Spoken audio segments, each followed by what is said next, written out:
And essentially, they're kind of like your internal investigative arm with a long, broad stretch in the military, kind of like your NCIS, kind of like your whoever the F. Um, Nonetheless, I was taking these white collar crimes. I was learning a little bit more about criminal justice system in America and his story. And I started as I learned more, I was kind of going like, I don't like this stuff. I don't like it. But I like the object of like being a special investigative like agent. Like who doesn't like, man, what do you do for the I'm like a global agent. I just walk around, blow up shit, shoot people, tackle motherfuckers, do intel, cool shit that you see on television, right? So the guy was like, man, your son is very talented, he's very smart. You know, he's still green because at this time I was really young in college, like learning how to do a resume and everything. He was like, send me whatever resume you got. I want you to come and do an interview. And I'm like, that doesn't even sound right. This dude don't even know me. He just took my mother's word. It was just like, sure. Calls me, have a couple conversations, sends me a couple emails. He's like, it'll be an internship because you're still in college, but you can still go for it. It's really cool. It's not a lot I can give you over the phone because of the security clearance, but I'm gonna let you know that you will get an interview. So come out to DC. Said, cool, get the interview. Send me this little, email. It's very cryptic hotel I can stay in and the address of the interview. Pull up to the interview, which was like we drove there. Pull up to the interview, had to shave my face, had to do all this crazy stuff that I would never do nowadays. That was one of the biggest straws too. It was like, wait a second, I gotta shave my face and my hair and all. Oh, I don't want to do that. But when I get there, shit got real. First of all, I didn't know which building where I was supposed to walk into. It was just like an address, but the address was like to a plaza, and there was all these three big unmarked buildings. So I'm just out waiting, looking at my watch, and I just see some cornball looking guy with a suit and a bag walk right into that the middle building. So I walk in. Turns out it was the right building. I get there and I'm signing up for the interview, and they immediately take me to this wall, this back wall with about five different candidates, and I'm sitting there and I'm looking at every candidate on the wall, and they're like ex-Marines, ex FBI, military, Dallas police sergeant, uh, all these different badges. Felt like Men in Black. You ever seen that scene Will Smith Yeah, walk I was in? gonna say it sounds like that's Men in Black. exactly. It I was like, literally, why is the sun trolling us? Why are you doing I literally swear like I can't make this up at all. I walk in and I'm just what maybe 19, 20 years old, maybe 19 years old. Way less. I was way more rough around the edges at that time, and probably way more silly for sure.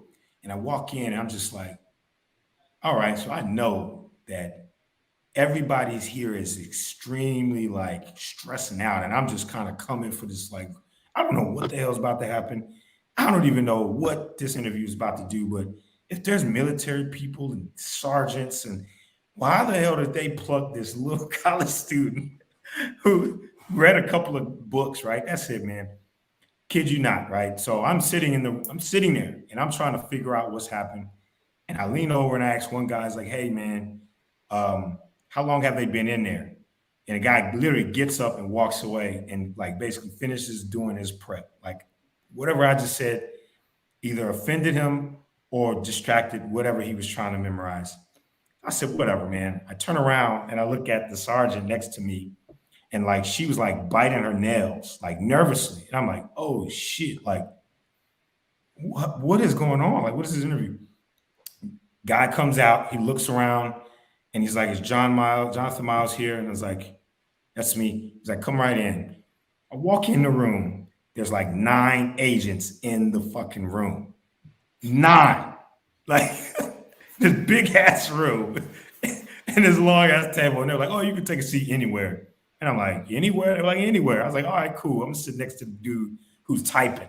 And I sat as close as I could to him. And they asked me 3 questions. What's your favorite color, Mr. Myles? I was like, favorite color?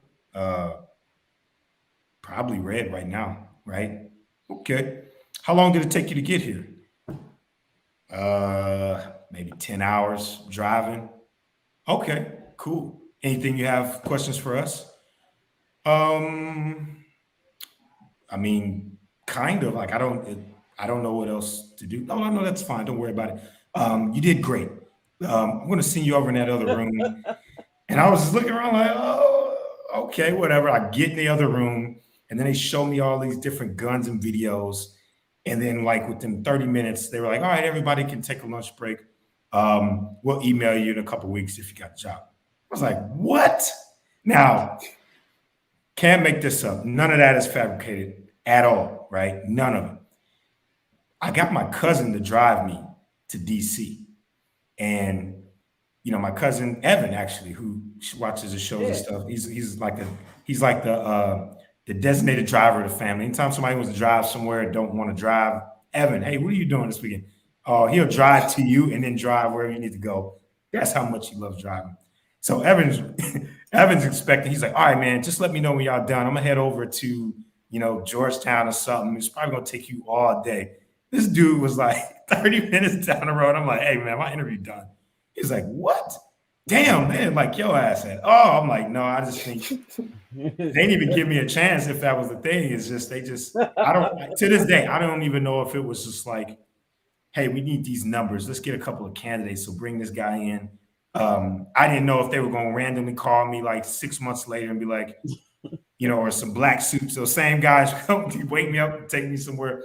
But the videos were cool. They gave you like orientation of like what the job is, and it's legitimate. Like if there's any kind of let's say you're in Afghanistan and something happens between the military, like the U.S. military and maybe another ally, but it needs to be investigated. You have this third party go in there and do all of that, like due diligence and investigation to keep it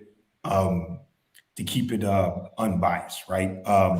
But the point is, I didn't get it, and I drove 10 hours for a 5-minute interview.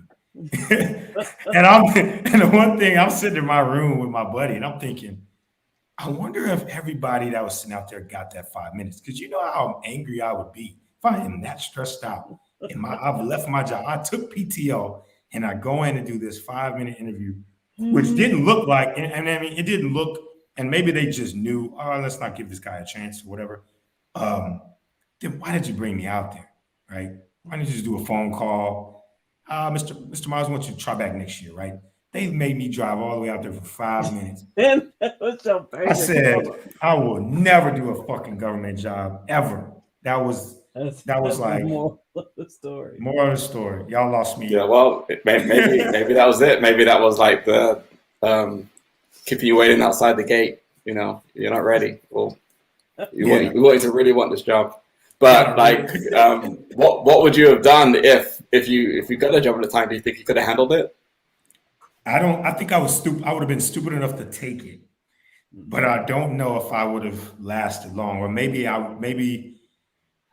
they would have had to really do some brainwash work on me, man, because I was just like, that whole thing just tripped me out. Like when I showed up and I was like, I'm looking at the buildings and they're all look the same, and you don't see any of the busyness. The busyness happens once you get in and they take you back to the area. And I'm like, okay, that's cool, a little bit extra, but whatever. But I think once he explained to me the job as a civilian, because the civilian side and the non-civilian side investigating is different. And I would have came in on the civilian side. I probably would have been stupid enough to take it just because of like, man, I get to be Rambo. But I don't think that would have been even a job. I think they would have been like, all right, John, I need you to go in there and take some meeting notes on this investigation. And we'll ship you back to the U.S. That's how I felt. Like we do a lot of heavy-handed bullshit work for a little bit of gain of like what we need to do. Like that's how I felt. Like, don't tell me I'll do this, man. Like, they would have put you in charge of all the red filing. Like we've got all these variety of folders here.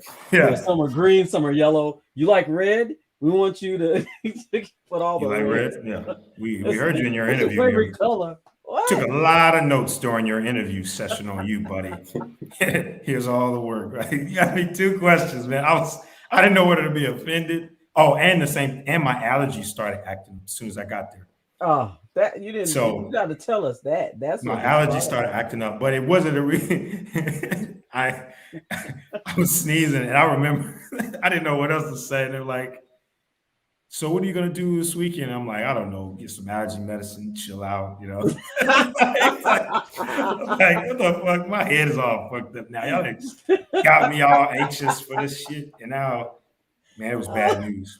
I don't know. It was Probably bad news, man. go to the doctor here. I'm a Check out and the here's DC health. Center. second part of that story. I did end up at the hospital. My friend, who was my friend, Sir Julian Jones. Shout out to Sir Julian Jones, real close friend of mine. Sir was like, "Man, I've never been to DC. Like, you mind if I ride with you?" I was like, "I don't care. We get in a hotel. Evan's driving anyway. Let's shack up. Let's ride to DC." So Sir was with Evan, and they had to turn around. The Sir, he had actually he had strep throat, and we didn't know it. We didn't know it. Like before we left, he kept complaining, like, "Man, like y'all got some water or some tea?" Like, what you need tea for? Like, what are we going on a trip? But we get to DC, and he legitimately that night is like wakes us up. He's like, "I can't talk.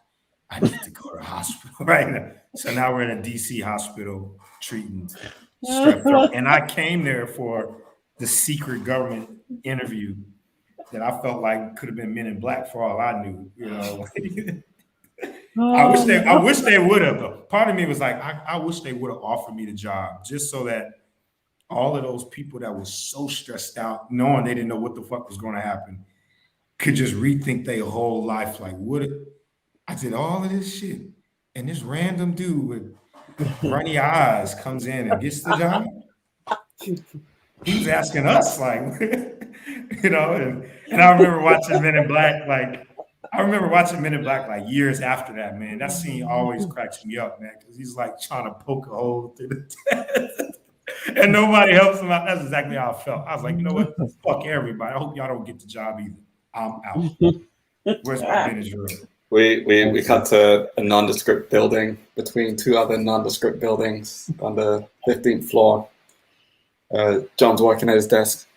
Excuse me, John. John? Oh, hey, what's up? What's going on? Hey, would you mind coming into the office? It's time for your 6-month review. We have a few questions for you. You want me to come in the office? Yeah. Just stepping through here. Okay. Do I need my laptop or anything? And just That's for you to decide. But just come on, let's go. all right. Well, I'm gonna take my laptop just in case. But okay, let's go. All right. Okay, making a note of that. All right. Okay, have a seat anywhere you like in these 50 chairs we have set up. I mean, that chair is all the way in the back of the corner. Is it gonna fill up? Is a lot of people gonna come in here, or I can just sit in this chair? I mean, yeah, just where we feel comfortable. It's fine. I'm gonna sit in the middle, just in case something pops out early, or y'all got some game. I'm gonna sit in the middle. That's a pretty safe place. Sit right there. Okay. Seat 23. Seat Okay. 23. Okay. As you can see, there are 3 of us here to conduct your 6-month interview, and we actually want to let you know that this is actually still part of the interview process. You are not actually hired here. That was part of the interview process. We want to see how you would react to being hired. Yeah. So you're still in the interview process, is what I'm saying. Wait. So, like, I'm not a part of the team. I mean, I've been telling everybody that I'm like, doing great in my job. When you think of teams, what animal comes to mind? When I think of teams, Mm-hmm.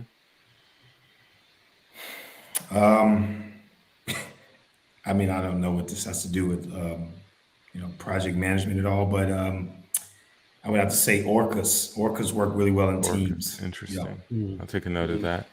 Yeah.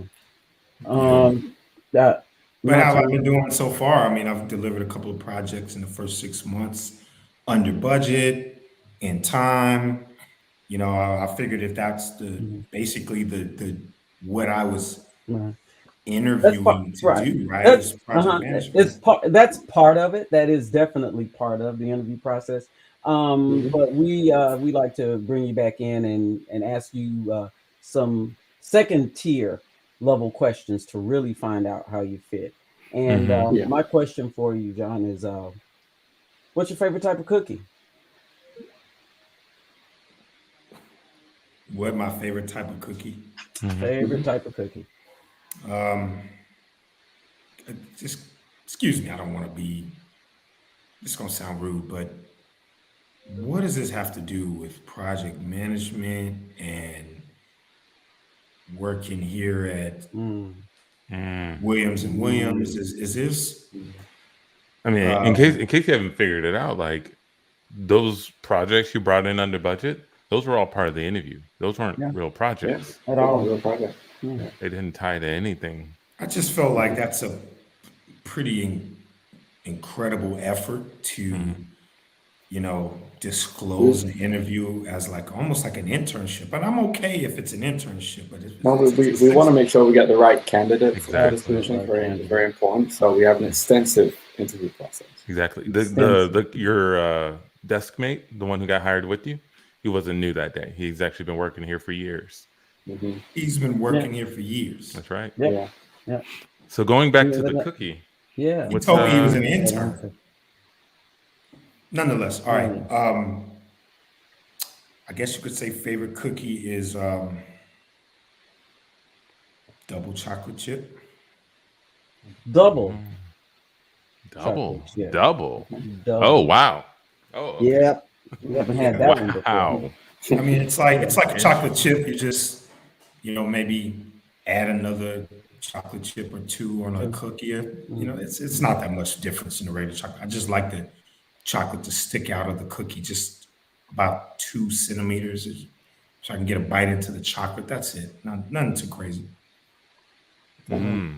Interesting. Well, I mean, is that it? Can I go back to my? Okay. Sorry. Those sounds like questions for us, Yeah. and we haven't got to that part of the interview Haven't got process that part. yet. So Oh. Still can't got ask us we got any a few questions. questions. Okay. Sorry.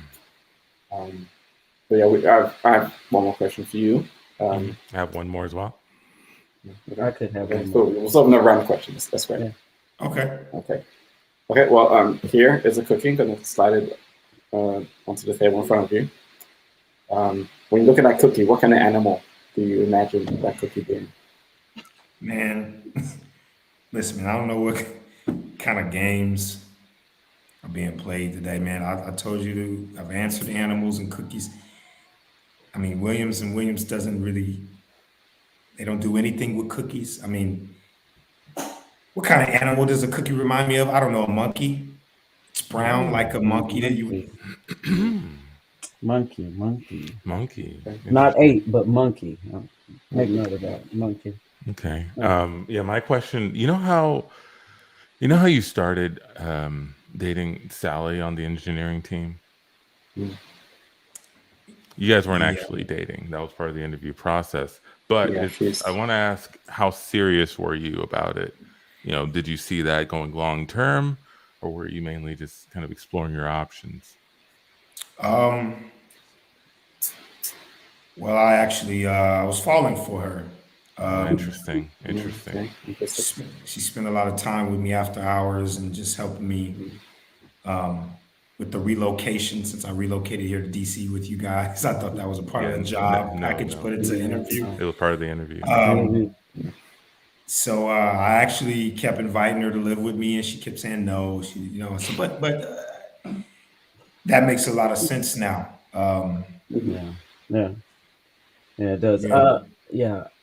If I could take a turn here, I know that you thought you had health insurance, but the doctor you went to, that whole clinic, they were all They were part of. they were all part of the interview process.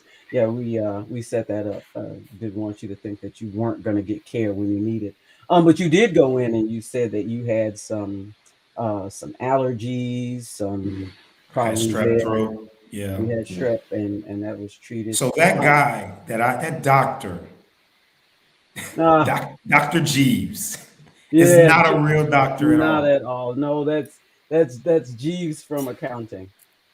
He had some Jeeves PTO. from account. Jeeves You from know, I accounting. looked at that. I looked at Jeeves from accounting. I was thinking, man, dude, you got a twin who Yeah. works in Medicaid. He's like, no twin. That was him. Right. Yeah. Yeah. You know, can I say something? Yeah. Sorry, I know this is Yeah, not. I think we're at the part of the. I think we're at that part. Yeah. He can't part where ask. you can ask questions. Okay. Yeah. Okay. I don't know about this, man. Like, there's a lot of just uncertainty, man. Like, so I was getting ready to propose to Sally. Make a note there. Mainly because I Make a really note. need somebody to move in this apartment. DC is really expensive, and she's married. We can split that, but I mean, my doctor isn't real. My insurance isn't real. Is this apartment that I'm living in? It's not. It's not real. It's not Have you real. followed When the you go back office? there today, it's actually not going to be there. It's not gonna. And scene.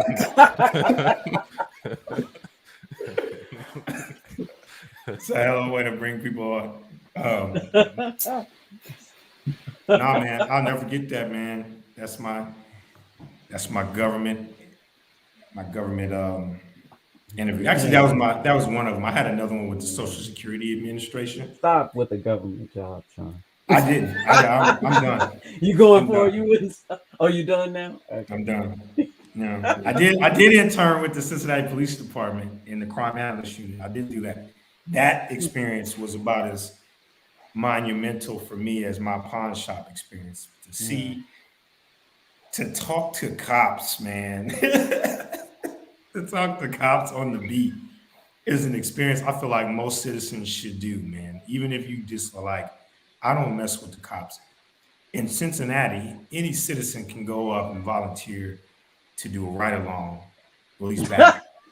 When I was in college, they were like, you can do a ride along. And I found out through my internship, because they made me do 40 hours of ride alongs, that any citizens could just go, you know what, I want to be a volunteer and ride along with a fellow quote unquote peace officer. That's what we call them in Ohio, peace officers. And they can say, yeah, we have a time, come back next week. But for me, I got to speak because I was a part of the college and I had a different internship. They made me do 40 hours along with the crime analyst unit. And one of the guys in the crime analyst unit, I'm not gonna put his name out there, but when he met me, he's like, hey man, do you know who you're riding along with in your 40 hours? And like each district, you do a whole day in each district, you know? And I was like, not really. He was like, that's not good, man. You can get with some real assholes, man. And I'm gonna make a phone call and make sure that you get with the right person. What he was basically saying is, I'm gonna call all of the black dudes I know in each district and make sure they grab you and not let any of these other cops, you know, misuse you on the street as like some kind of like, hey, stand over in that corner. when you see Tyrone make this noise and then you get shot while he's doing police work. So, but he told me that the day before my first ride along. He didn't tell me like, oh, I'm gonna do this. He was like, I don't know anybody in District 1. That's your first ride along. It's tomorrow. District 1 is one of our most dangerous districts, by the way. But if I can find somebody to grab you there, I will, man. And he couldn't find anybody that was there. So they paired me up with a dude who was like, quick question. You said how many days do you do? I had to do 40 hours, so 5 days, 8-hour shifts, riding in a car. But I didn't have to do it every day. I had to do it every Saturday. So I would do like, well, some of the days I actually did it in a row because graduation was coming. So I think I did 3 days in a row.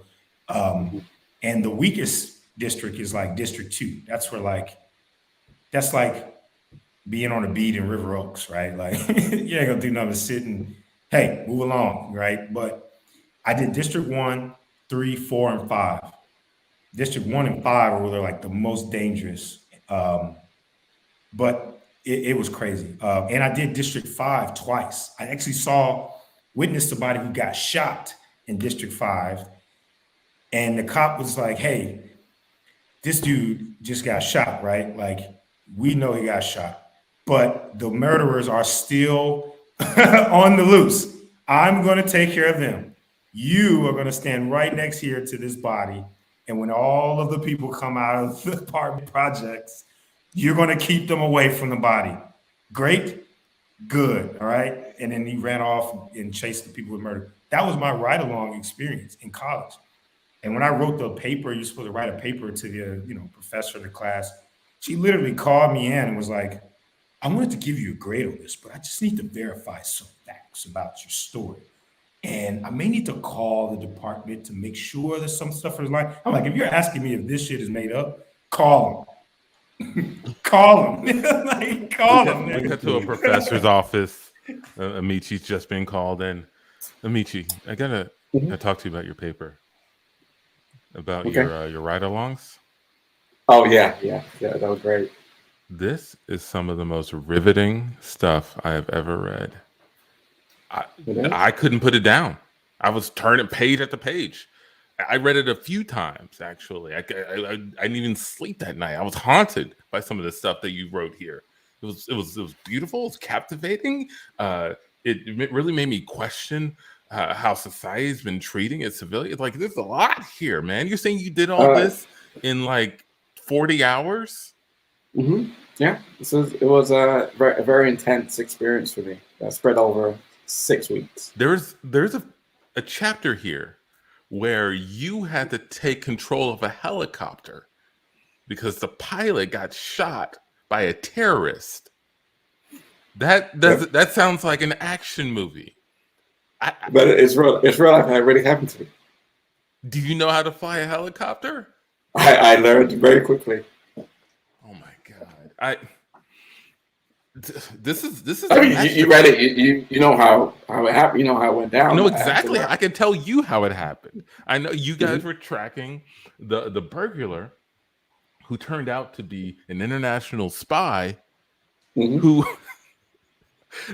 as you were giving chase, took a helicopter himself, and that was the only way for you guys to follow. I'm surprised the cop let you get in the helicopter.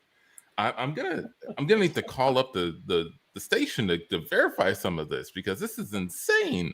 Oh, you're a kid. You don't have to do that. It'll happen just like I said it did. I mean, I don't see how you can make something like this up, right? Like the detail here is perfect. But as a professor, I do need to check your sources, right? So I'm just going to place a call to the people we work with to set up the program, and they'll of course just verify what you have to say. So I just wanted to bring you in to let you know about how I felt after reading it. I'm really proud of what you made here. Thanks. I'll be. Who should I call first? I guess the lead detective I was with. Lead Detective Roseberry? Yeah, Lead Detective Roseberry. He knows all the details and everything like that. He might be a little hard to reach, but if you can track him down, he's a really good cop. Yeah, I'll have to track him down. I hadn't heard of that detective actually before your paper. Yeah, and he said he was going on vacation for a few months, so might be hard to track him down right now. So. Odd, because he was so dedicated in chapter 4.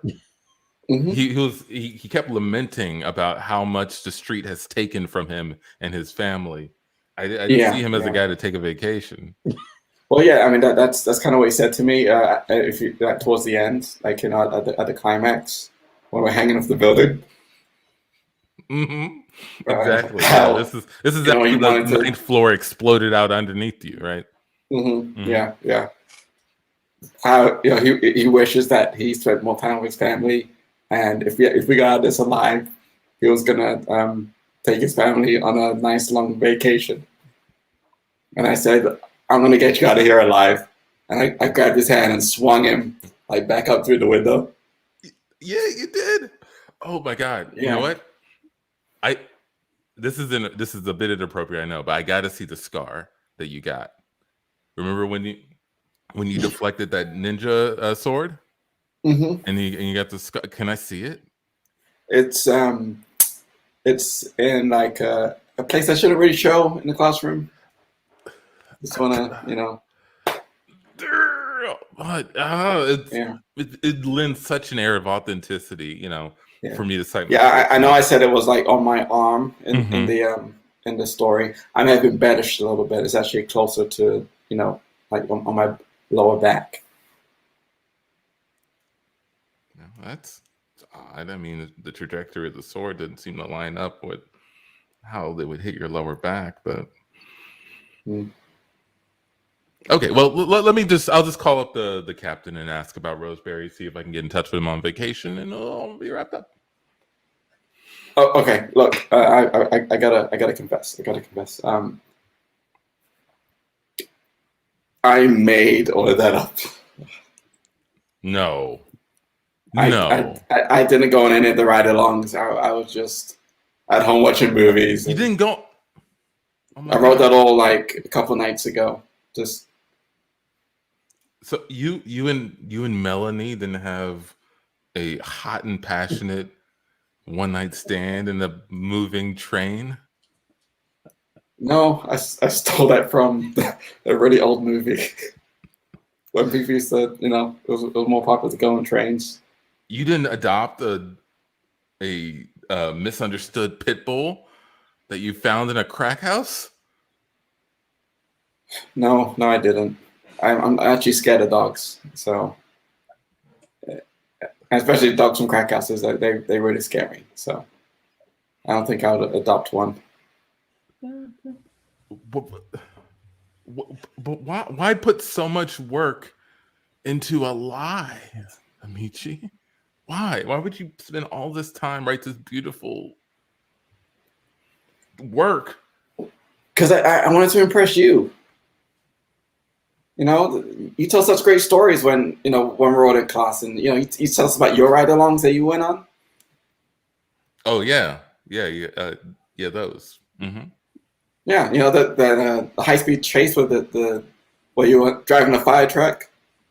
Mm-hmm. Yeah. Oh, remember it like it was Hmm. yesterday. Yeah, the time the terrorists were attacking the White House, and you were the only one who could It was get weird there in that time to we stop them. ended up at the White House on that ride along.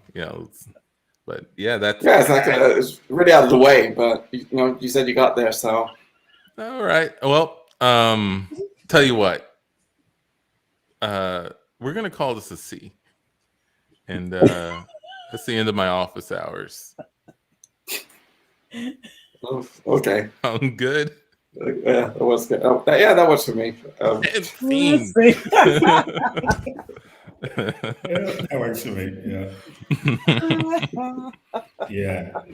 But no, I didn't make that story up at all. And that could be a whole thing, man, in itself. I had so many different experiences. Mm. I saw a guy whose cousin. I saw a guy's cousin in one of the districts. This guy was like, he basically told all of us how bad his cousin was, how bad news his cousin was. Does this, does that, beat this guy up, shot this guy, stabbed this cop.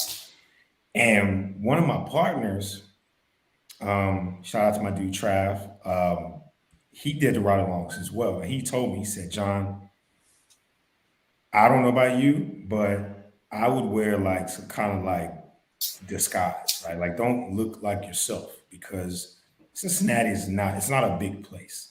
And if you're walking around in plain clothes with a cop, and you're a black dude, someone's gonna think, oh no, look, it's a Fed, right?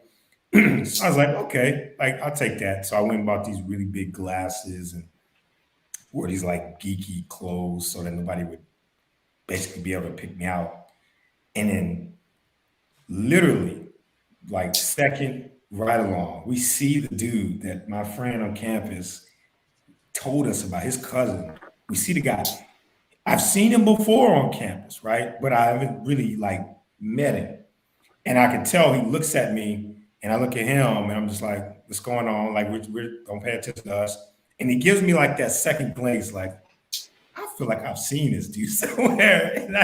I'm like, man, can't see the keys. I'm about to go sit back in the car. I don't want nobody to know who I am with this thing.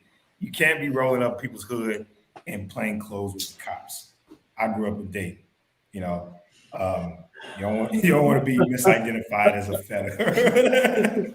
So See, I would think they would think you're like a snitch or something. I mean, that's the same, right? Snitch or fed, right? Like my thing is, I didn't want them to see me with the cops and then see me out at the bar or club one night and be like, you know, that dude works with the cops. And now I do have to go, well, why were you standing out there with him? Man, it was a course, man. It was a college course. I had a flashlight. I didn't have no gun. Like, I wasn't going to hurt nobody, but people don't really want to ask no questions. So I was like, no, I'm going to wear these big, ridiculous glasses. They gave me this big, obnoxious flashlight that I could have hurt somebody with, but I wasn't going to shoot anybody with it, clearly. And I found out that most of the cops' day, at least in Cincinnati, were spent handling domestic violence cases, at least in those areas. Like literally 8 out of 10 calls were, I need this dude out of my fucking house. He crazy. Or, nah, man, she threw my pit bull outside. I just got him. And you got to show up, and they got the pit bull and all of this stuff all over the yard. And, hey, dude, you got to get out of here or you're going to get arrested. Literally, most of the day was, you can't do that. You got to go somewhere else. We can take you somewhere else. So that was crazy. That was crazy. I have a lot more other stuff I saw, but none I would want to share on camera. You know how in some countries they, force either their citizens or the men in their country to go through like military training or something. Do you guys think there's any sort of like profession or training or something that like American citizens should all have? Should they all do like how Chewy said in a past episode, like everybody should do retail or hospitality, right? Like for a summer or something. Do you guys think there's anything like John? Do you think it'll be useful for maybe your children to do ride-alongs when they get older? Fuck no. I would never want them to be riding voluntarily with a cop. I've done all of that so that they don't have to. But well, so to your question, right? I think college used to be that, but things are changing to the point now where I think if I had to say, kind of like piggybacking on Chewy, I do think every citizen, right? And this is weird. This only happens, you only think about this once you like own a home, right? What is your community made of? When you're like in college and living in, in apartments or whatever, you don't really think, man, I really want to get a good gauge on how this community is. Who are my people that I can troubleshoot? Who are the friendly police officers? Because yes, I'm Black, and yes, historically cops have been, not friendly to Black males. Let's just say that, right? I also own a home and have children, and I also need cops to do at least a part of their job, like stopping crime on my property, right? So in my neighborhood, that people are more friendly, and my kids are learning just about like they have this thing called community helpers. I do think citizens in the country should like be integrated into society a little bit better, right? I don't think school integrates it as strong as it could. Things change so fast.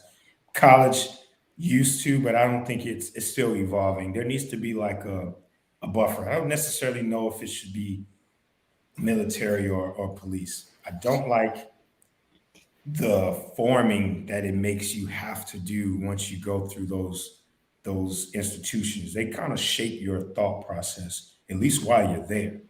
And, can you imagine if every graduate had to become a military officer or a police officer in this country? I don't think it would make things better. I think there should be some service, and I think you should perform a task. Every citizen should, and it should be with trash and pickup. That's everybody has an experience picking up trash, keeping the neighborhood clean as some compulsory thing you got to do. I think there'd be less people throwing trash out of their cars, just throwing stuff anywhere, because you know what it means to have to go pick it up. You know what it means, when you've cleaned it up and everything looks nice. Maybe there's some, some commitment to keeping it that way. If everybody go pick up some trash. Oh, someone Clean it up. said growing food Growing as a food. training. I I like want that. to learn how to do that. Heck yeah. I like that. Mhm. You should be integrated to learn how to survive and keep a space clean, at least. Right? Yes. Can you keep your Yes. space clean to the point where it Uh-huh. doesn't disrupt any other citizen? Uh-huh. Can you grow your own food or sustain your own food source? That eliminates a lot of like problems. I think everybody should have a craft, Mhm. like a specialty that they come out of high school. Oh, John knows how to, even if it's like, oh, he swam the English Channel. Well, we know this guy can start teaching swimmers, right? This guy knows how to, Guy you knows how to know, whittle. he knows how to whittle.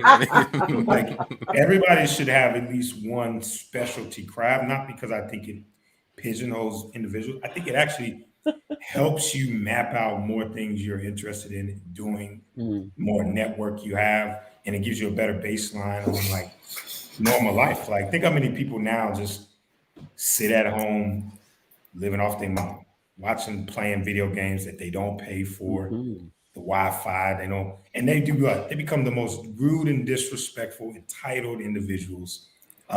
Not in a general sense, just people we all bumped into, right? We cut to a classroom before most of the students get there. Hey Tandy, I'm kind of bummed out today. Oh no, why? It's the last semester, right before we graduate, and then everybody Yeah. else has a craft or a specialty, and I don't have one. I'm just not good Oh, at anything. man, Antoine, and you have tried a lot of things I've too. tried it all. None of it stuck. Yo-yoing, growing corn, Mm-hmm. being a Rock locksmith, climbing, rock climbing, none of it. You know, I mean, I've blowing never bubbles. met a person without any talent. That is, I mean, are you Do you think that's sure? what it is? Like I just don't have No. talent. What if I graduate without a specialty? What's going to happen? Am I going to go to jail? I Oh, don't even know. It's been such a given that that everybody's going to have everybody has something. something. I can't imagine what's gonna happen. Wow, Antoine. How, I'm how did I how did go you know that dancing was your specialty? How did well you know that was going to be the one that that was was gonna going to be do it your for me. craft? Well, it started when I was 8, just dancing at my cousin's birthday parties, and everybody formed a circle and started clapping, and just seemed like every birthday party I went to that would happen. And I just got the reputation of being a party starter, and a dancer at parties, and that's Yeah, and just now yeah, after you graduate, you're going to be a professional party pro- starter. professional It's party starter. already set. I know. Gosh, well, Antoine, well, what about that time when you vacuum your mom's car out? I mean, did that kind of like It feel like made it something messier. oh I was man. vacuuming it and I hit the seat and then the thing opened and all the dust went all into the car and then the vacuum died. I Well, what about bringing your backpack to school? I mean, you seem like you were a good backpack packer. I, Didn't that I work didn't out bring it for you? today. I forgot it. Oh, you forgot it? Forgot it. Yeah, I don't have any of my books with me. Gosh. I mean, I'm so stressed out about it. I just don't think I'm thinking straight. are you are you We cut to his college counselor. Um, I've been doing a lot of thinking over the last few years. What's the best place to guide you in your life as Hmm. well as in your career? Oh, thank you. I believe that I may have found something that anybody can do. Okay. I just have a couple of questions. Does your tongue still work? Mm-hmm. Yeah. My tongue works. Do you smell food as you're eating it? Well, I never really thought about it. Here's some peanuts. Take a handful of peanuts right there on my desk. Just grab a Home. handful of peanuts. What do they smell like? Oh, I already ate them. Okay, grab another handful. I'm This sorry. time, keep it in your hand. Put one in your mouth. One peanut in your mouth? I crushed them. I'm sorry, it's kind of just peanut dust at this point. Oh, smell the peanut. Oh. Lick it and smell the peanut. What does it smell like? I just ate the dust. Can you give me another peanut? Just give me one peanut. Don't worry about the peanuts, okay? I'm going to send you to this culinary job where your only job is to taste the food that is put in front of you and give a response. Okay. Doesn't have to be an intelligent response. It just has to make a little bit of sense, right? If you eat broccoli, tastes very vitamin D and a little butter, but definitely a stalk of broccoli, right? That works. And this will make me a contributing member of society? We actually need people to taste food and tell other people if it's good or not. Don't ask me why, but that exists. And I don't know why I didn't think about it years ago. Everybody who's made it to your age has at least eaten food more than once. Yeah, so that makes sense. You're definitely more qualified in my book. So what do you think about that? I know the peanut dust come through you for a loop there, but your job will be way more simple than grabbing a handful of peanuts and hopefully not crushing them in your hand. Well, Mr. Carpenter, I really need this to work, so I am all for it. What happens if I graduate and I don't have a skill? Does anything happen? I think you go to the military, son. No. Yeah. No, I can't go there. Why not? What's wrong with the military? You get to wear some nice outfits. Get your own pair of boots. We cut to him in the military. Okay, private. We tried you on just about every job we've got here, and it's been a disaster. And I apologize about that. I really do. Yeah, you're terrible with a gun. Definitely. We tried to put you in the kitchen, and that was a mistake. I'm sorry the soldiers got burned. A lot of them got burned.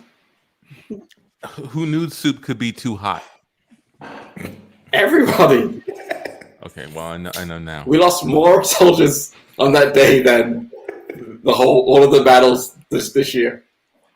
Just off of your soup. Well, is there anything left? I want to be useful. I'm gonna try one more thing. Your job is just to stand here in the center of the base and don't do anything. Just stand here. You think you can handle that? I want to see you succeed, son. I want to see you do something with your life. Well, maybe just being a professional stander is that really going to help, though? Is that really going to help? Is that going to help with our mission? It might. We're going to try it and see what happens. But just stay here out of the way of everybody else, and let's see if the rest of us can get some stuff done. Okay? Okay. All right. I can do that. I'll be back in 8 hours. I can definitely do that. Stay right here. Yeah.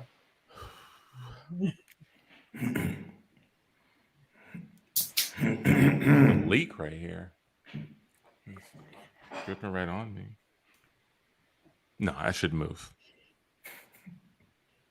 It's annoying though. Like,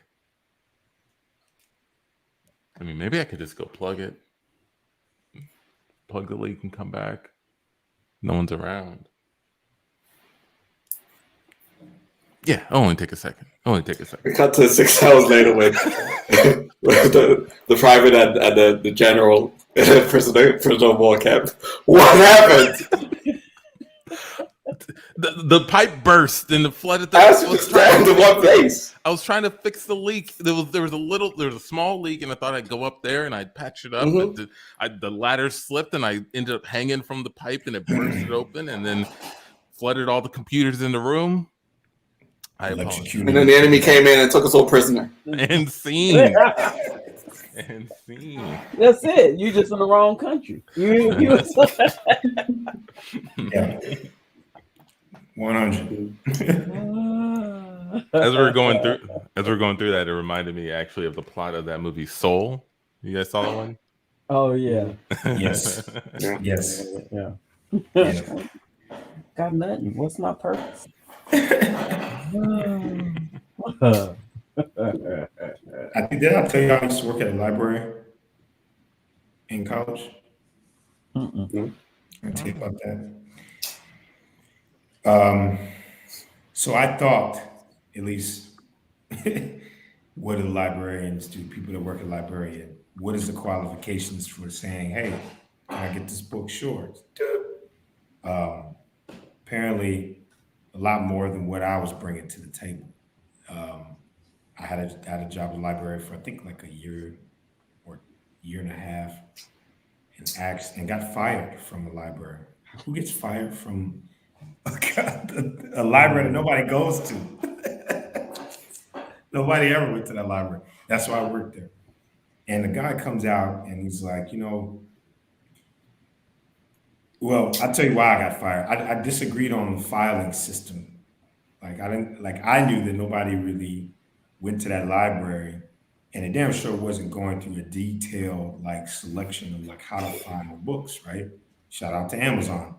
So I was kind of like not filing stuff correctly, and they told me they didn't want me to come back. But I was thinking my experience in the library was pretty interesting. One, it did help me kind of like, I mean, a job is a job, but two, I actually liked the library. Like I went more since I was fired, and not because I was fired, but actually working that job taught me a little bit of value in like knowing and the programming that happens in libraries. So I think I would throw like, that is something I think people should do. Like everyone should have a library card or at least access to one. If you're a citizen, should know where the nearest one is. Should have some kind of footprint there, right? Versus the latter, which is not having a footprint there. Wait, you want to force people to go to the library? Absolutely. What can more reading hurt? Mm. I mean, a lot, but I it's mean, I'll deal with the more reading problem, right? But sounds like you just turned society into a classroom, right? Like everybody needs to go to the library and read books and write a report. I don't think writing a report is necessary. I think Well, how do you reading know it, they read a book? you can have a discussion with them and then tell you they didn't have a book. And then, like, so my old manager would tell me this, man. He literally said this to me. He was like, "John, I want to have a book club, like, like in our meetings. Maybe we should like every month talk about a book we just read." I was like, "Cool, let's do it." And I started building up the book list. And I was like, man, and he was building up the book list, and he was like, "I'm just gonna be honest with you. I don't read the whole book. I just read like a chapter, and that's all you really need. No one really needs to sit through like no one needs to sit through like cover to cover of books. Like that's a complete waste of time. Most of it is regurgitated information. Nowadays you could piecemeal a book together, and there's some arguments to that, but nonetheless, at least I know he's read enough to know I can look at a book for a couple of chapters and get enough to have a talking point. And that's the most important thing is for me, like going to the library, I used to hear people have these really dope debates and discussions in the library. And I would let them talk as loud as they needed to. Nobody was coming there. And it was entertaining for me. I'm not going to be looking at books for 8 hours. But when you have a little bit of knowledge and a base level foundation of like how you can receive information and determine what's bullshit versus what's not bullshit. I think everybody should have that ground level, you know, to be integrated into society. I know we try to teach people how to read a Yeah, lot, I think but I think the question is, how do you create a curriculum or a job or something that instills that skill in people? Because you can't just say, all right, people go read. Like true. But here's that's part of why that cleaning up solution. trash on the side of the road is a useful job. But part of that solution is like if you knew what a kid was swinging themselves towards to like what is your specialty, most people don't have a problem reading up on things that they are infatuated with or they're good at, right? Like you ask any football player who can't read, I guarantee you they've read Sports Illustrated. I've guaranteed they read something to do with sports, including a playbook, right? So I think that could be a way, right? You have these people who are like, hey, you're going to be a little Picasso. All right, we're going to start feeding you all this material that we think can enhance your artistic nature, right? There, you have this baseline of knowledge that you're interested in. That if someone says, Pablo Picasso is not a real dude, right? You can be like, hold up, it's not true. What are you? Some kind of Pablo Picasso expert? I'm an artist and I've done art history. He's one of the most unavoidable people in art history. Of course I can speak to that. And now some idiot who's just kind of making up something, have somebody with a little bit more backbone to defend, right? And right now I think things are so decentralized that, when I think about like, how does flat earth happen? Like, how does that get to a thing? I'm not saying that they're not readers, but yeah. Go ahead. We cut to a library where John worked. John, I know we fired you yesterday, and I called you back today to let you know that we're still in the process of doing your review. Yeah. We let you go, but you were never really hired. Yeah, you were never really hired. We had we're all here. Yeah, you were on a 6-month work trial, part of the interview process, if you will. And firing you was also part of that process. We wanted to see your reaction, engage, kind of person. Yeah. Exactly. As long as that check hit the bank, that's all I care about. You feel me? Oh, the money. You thought, okay, the bank and the check and all of that. Yeah, that bank of yours, it's actually not. It's not a real bank. It's part of the interview process. Yeah, we didn't really set up an account for you. Part of the college campus. Yeah. So y'all just been paying me funny money, like Disney bucks all this time? Right. No, I mean, you've been using, our stores and different things. And the internet you've been going to is actually our internet. So, it's sort of we provide you with things, part of the interview process. Right. But you're not actually building wealth for yourself to take away from here. Those phone calls to your mother, they really weren't to your mother. That wasn't my mother. No, we had an actor on the line. God damn, she was answering all those calls. Yeah. She is. Regina King. She even did the arguments that we had years ago. She did great. Yeah. Oh, so she did great. Yeah. Well, we wanted. But she's not officially hired yet, but we're still. No, you're still in the process, and we partnered you with a librarian, and you were supposed to give us a detailed report of your mentorship, her mentorship with you. And I mean, I'd like to say, I don't know about the rest of the team, but the story, the detailed report that you've written is out of sight. I don't know if you were reading any of those other books. My God. They're in the library, but I tell you what, this report. I normally just read a few pages of these things and say I've read the whole thing, but this one I read the whole thing. I was up all night reading. Yeah. Everywhere. Oh my God. Yeah. That was amazing. Everywhere. I mean, did this really happen that you all were down in the basement and a pipe broke and it started flooding and she held on to you and you held on to her and you were going under and she's like, no, I want to save you too. And you said, no, go on and live your life. And you let Miss Crenshaw just float away and you drowned in the basement. I mean, whoa. Oh, yeah. I shed a tear. Everything about that is 100% true.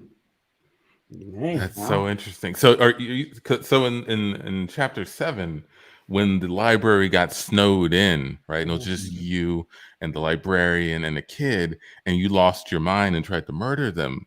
That really happened? 100%. Wow. I'm telling you. Yeah, 100%. I was writing. That's when I started writing this paper, actually. So my initial it was in the paper when you were writing the paper. in the paper itself. It was like, oh my god, did the levels here? Layers and levels. That's pretty incredible. This part here, towards the climax of your account, and there's a part where the library is on fire, and it's on the top of a skyscraper. Everything below you is on fire. You have to jump from one building to another building, and you made it out. That really happened? Absolutely, man, 1000%. So when I was a child, one of my specialties was Spider-Man. That's all I read. That's all I knew. Yes. And I walk around with this. It's like residue, but it's really just gum. And that's why you see me chewing gum all the time. I put it on my wrist, and then when I jump on the building, it lets me stick onto the side of the building.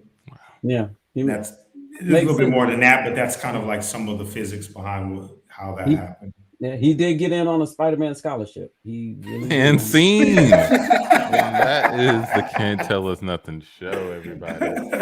Thank you for checking it out. Thank you for hanging out. Shout out to Neil, Katie, Benita, Bert. Thank you so much for leaving comments. Mean man. Mean man. Yeah.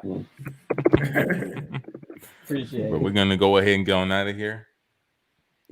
So for Amechi, for John, for Tandi, for myself, Can't Tell Us Nothing show. Let's see you guys again next Tuesday. Yeah. Same time, same place. Let's do it again. You got any music to see us out, DJ Comfy? I was playing it. I don't know what happened to my music. Oh no! Silence. Yes, I'm playing. I don't know. We have technical difficulties. All right. Well then, Tandy's coming in with the clutch music. I'll We out.